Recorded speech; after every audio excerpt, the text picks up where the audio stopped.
Good morning and a very very happy morning. We are reading Ikigai, the Japanese secret of long and happy life.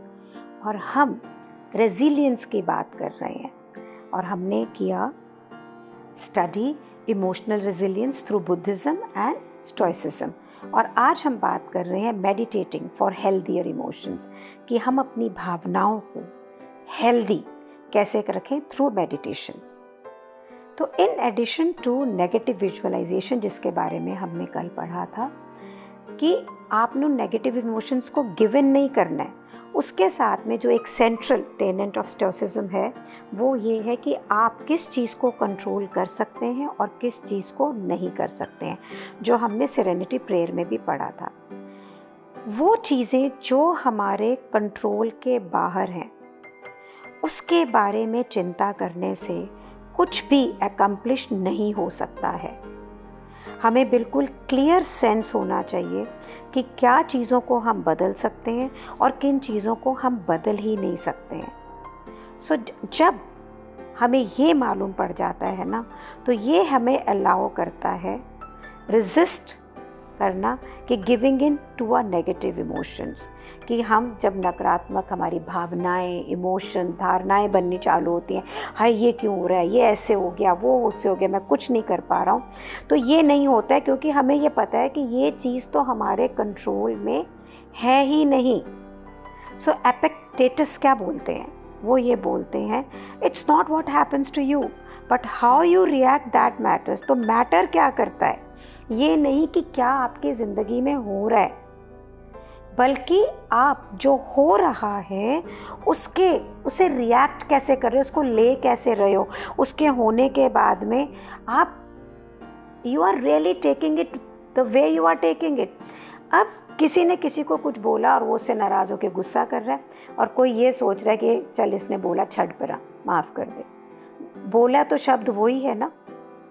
किसी के लिए अगर सड़क के ऊपर कोई जानवर भौंक रहा है तो वो इरिटेट कर रहा है, किसी के लिए भी मैं क्या कर सकता हूँ, तो भौंक रहा है, right that. So Jain Buddhism जो है उनके लिए मेडिटेशन एक तरीका है टू बिकम अवेयर ऑफ कि हमारी क्या इच्छाएं हैं, हमारी क्या इमोशंस हैं, और फिर हम उससे उनको फ्री हो जाएं कि हम उनसे आज़ाद कैसे हो सकते हैं।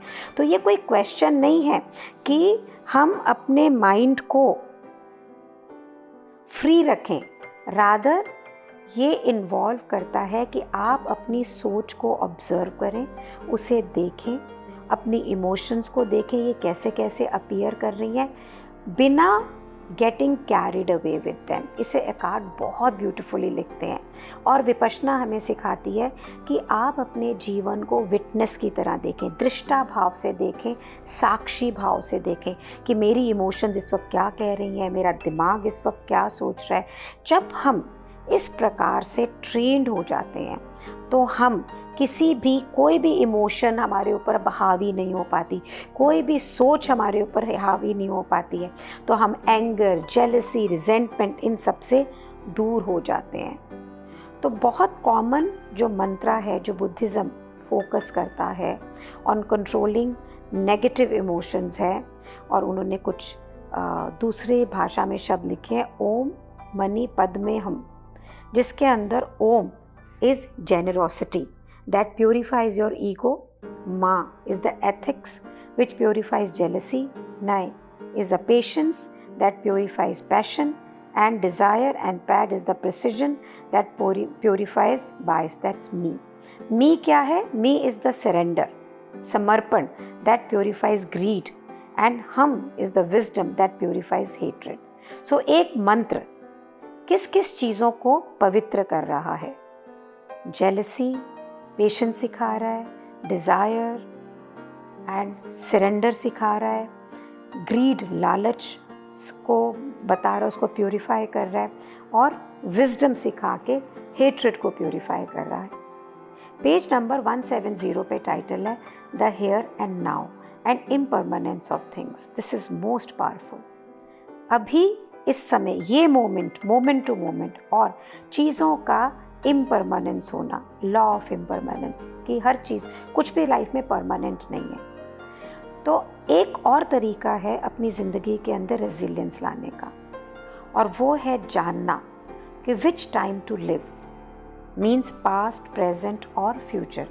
बोथ बुद्धिज़्म और स्टोइसिज्म ये हमें रिमाइंड करते हैं कि जो प्रेजेंट है और ये जो मोमेंट है, तो ये जो मोमेंट है ना, ये जो प्रेजेंट, इसी के अंदर पूरा जीवन है। Living life moment to moment, और यही एक ऐसा मोमेंट है जिसको हम कंट्रोल कर सकते हैं। ये सोच सकते हैं कि मैं ये करूं कि नहीं करूं, या इसे मैंने कैसे जीना है। तो इंस्टेड कि हम अपने भूतकाल के बारे में, पास्ट के बारे में चिंता करें, अपने फ्यूचर के बारे में चिंता करें, हमें उन चीज़ों को एप्रिशिएट करना चाहिए, थैंक यू, ग्रैटिट्यूड में रहना चाहिए। जो चीज़ें इस मोमेंट में हो रही हैं, नाउ में हो रही हैं। मेरे गुरु हैं, मेरे कोच हैं, मैं उन्हें बुद्धा बोलती हूँ। उन्होंने मेरे को जो first coaching the, and that was only and only about living in a moment, living your life moment to moment, and believe me, it's the most powerful thing to live with.